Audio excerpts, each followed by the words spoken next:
We are going to do a little bit on hand touches today, and Buddy is my fluffy assistant. He's had a wash and a bath, not from me, which is why it's been done so well, but we're going to talk about hand touches. Now, I get asked a lot of questions about hand touches because I teach it quite a lot, and often for especially new owners ask, why should we bother? And I never discourage questions like that.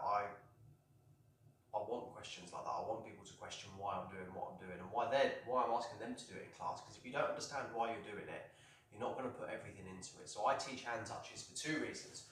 One, a lot of people say to me, "Oh, I can get my dog to do anything at home, but I can't get him to concentrate.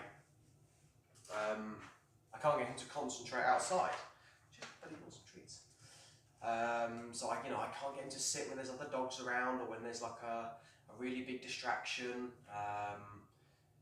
But with a hand touch, you can put so much reward and so much reinforcement into a hand touch really, really quickly within the space of a couple of weeks. So much more so than you can with a sit or a down or a stand, but he sat, so I might as well give him a treat.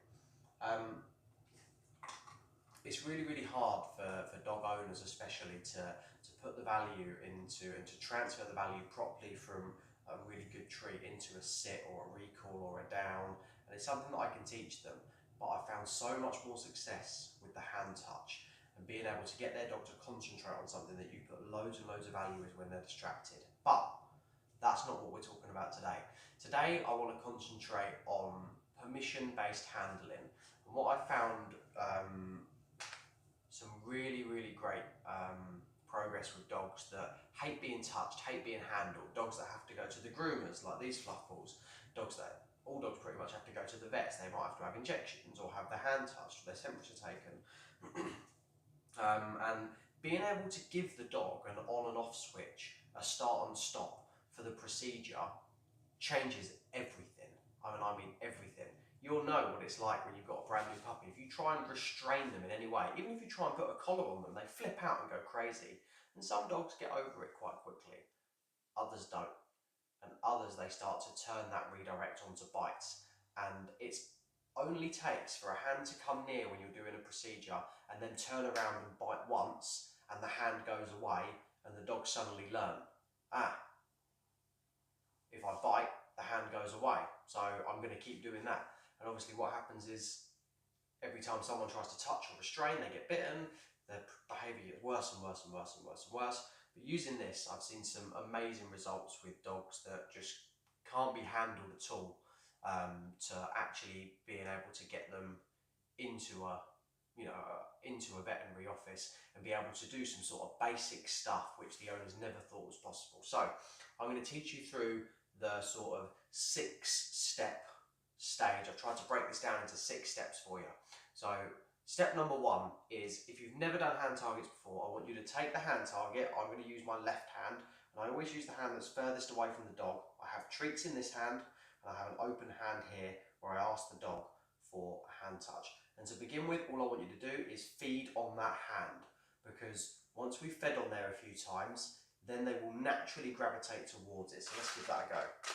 I always try and keep my treats out because I want the dog to know that just diving on the treats doesn't get it, but it's offering a behaviour does. Right, buddy, are you ready? Now, something I do as well with my dogs, and I suggest everyone does with their dogs, is I try and wake them up a bit first before we do any training, because as you can see, Buddy's not really in a massive mood to train, although he is looking at the treats and offering behaviours, so I think we'll just give it a go. Sometimes I play a bit of tug first, but let's give it a go. All I'm going to do is take 10 treats. I haven't got 10 because I don't need to do this many. And we're going to do a few hand touches. So I'm just going to put treats in this hand, give it to him. Put treats in this hand, give it to him. And all I want you to do is repeat that 10 times. Do that for 3 times for 1 day. 3 times a day for the first day. Put treats in it, go like that. Then all I want you to do, take 10 treats, and I want you to reward for any movement towards this hand. Any interest towards this hand you reward, and you reward by saying the word yes, okay? Yes, I will take that. Anything towards this hand, yes. Now, Buddy's done this before, not for a long time. Yes, but when he was a puppy, I did teach him hand touches. So he will hold his nose a little bit longer than a lot of dogs would, but he doesn't put any pressure. He hasn't really learned it properly. Yes. Good boy, he put a little bit of pressure there, that was good. Yes. I want you to do that 10 times. Do that. 10 treats. 3 times a day for 1 week. Some of you won't need to do it for a whole week, but try it for a week. The next thing I want you to do is I want you to reward for pressure on the hand. So I don't just want a little scuff. I want to weight. Yes. I don't know if you can see that. Can you see? He starts to push in. Yes. Now, like I say, it's going to be a lot quicker with Buddy than it would be with your dogs. But you can wait.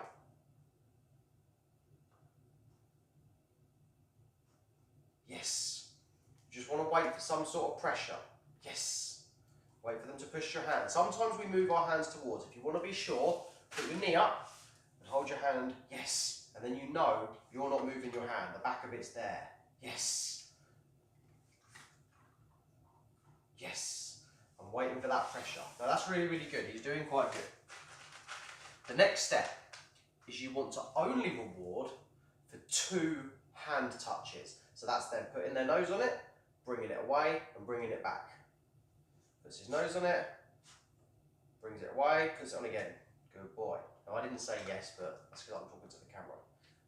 Yes. See that? That was 2 touches. I'm only going to reward for that now. Yes.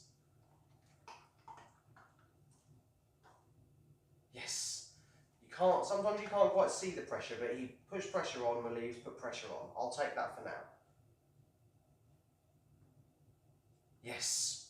Start rewarding for 2 hand touches. Now, like I say, I could reward with him for him holding his hand on there, which is the end result, what we want. Holding his nose on my hand, should I say. And that's the end result, that's what we want. But he's already done this, so I'm just teaching you the process that you do with your dog. It won't necessarily look like this. Yes, see, I'm only rewarding for 2. Now, you would move on to 3 or 4 hand touches, and we're going to give that a go now. I'll see if Buddy will do it, I don't know. There's 1, there's 2, there's 3, there's 4. And that's all I'm going to reward now, is 3 to 4 hand touches. 1, 2, 3, 4, yes, good boy. And that's what you want to start doing. You want to start rewarding for the 3 or 4 hand touches.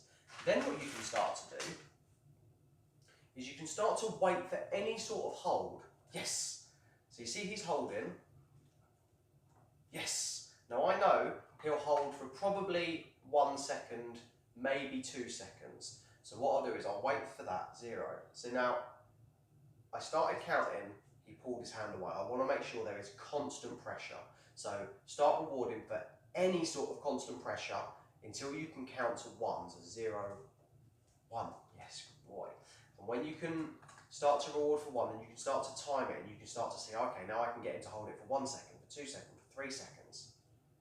Got it? Yes.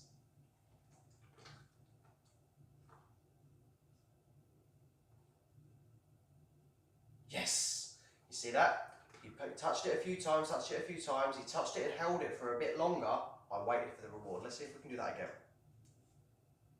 Yes, good boy. Really good. Really good. Now I've got him. Now I would only reward for that. If he touches it 3 times, 4 times, doesn't matter anymore. Only reward. Yes, good boy. For that. For constant pressure. Now 0, 1. Yes. That's 1 second. You can start to build it up then. You can start to do 3 or 4 seconds. And what I'm going to do is I'll get Chester and I'll show you what the end result starts to look like. Okay? Good boy, buddy. Come on, let's go. Should we go get your brother? Yes, sir. Just here.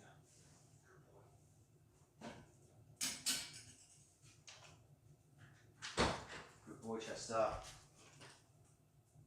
This is Chester, Buddy's little brother. Technically cousin, but little brother. Come here. Now Chester, I did a lot of work with him when he was younger. Buddy never really minded being touched or groomed or anything like that. He quite liked it. Chester hated it. He hated having scissors around his eyes to get his eyes cut. He hated his paws being touched. If you touched his tail, he would turn around and start to bite. Not aggressively, but you could say it was aggressive, and it was just his way of saying, I don't want to be touched there. So what I've done is I've given him a new behaviour so that he can say, I don't want to be touched there. What I do is I teach him for his nose to touch my hand, and he keeps it there. And if he's happy, he keeps it there. And if he wants me to stop, he looks away and I'll stop. And this is on-off switch, and I'll show you. We can use it for pinching the back of the neck, and I can start to use cocktail sticks to make it feel like the needle. I can start to use it for touching his legs, touching his paws, looking into his ears if I want to, doing all that sorts of stuff. And as you can see now, he doesn't mind me touching him. He's absolutely fine. He doesn't care. But it's good to give him an on-off switch. So let's give it a go. Again, he's done this quite a lot. So I take a couple of treats, come over here, I stick my hand out, and you see he sticks his nose on it straight away pretty much. Yes, good boy. He knows that he keeps his nose on there until I say yes. Come on, let's do it for the camera properly. Ready? Now I can touch this.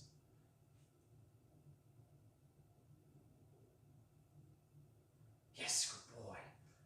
And he doesn't mind, it's absolutely fine, because he knows if he wants it to stop, he can.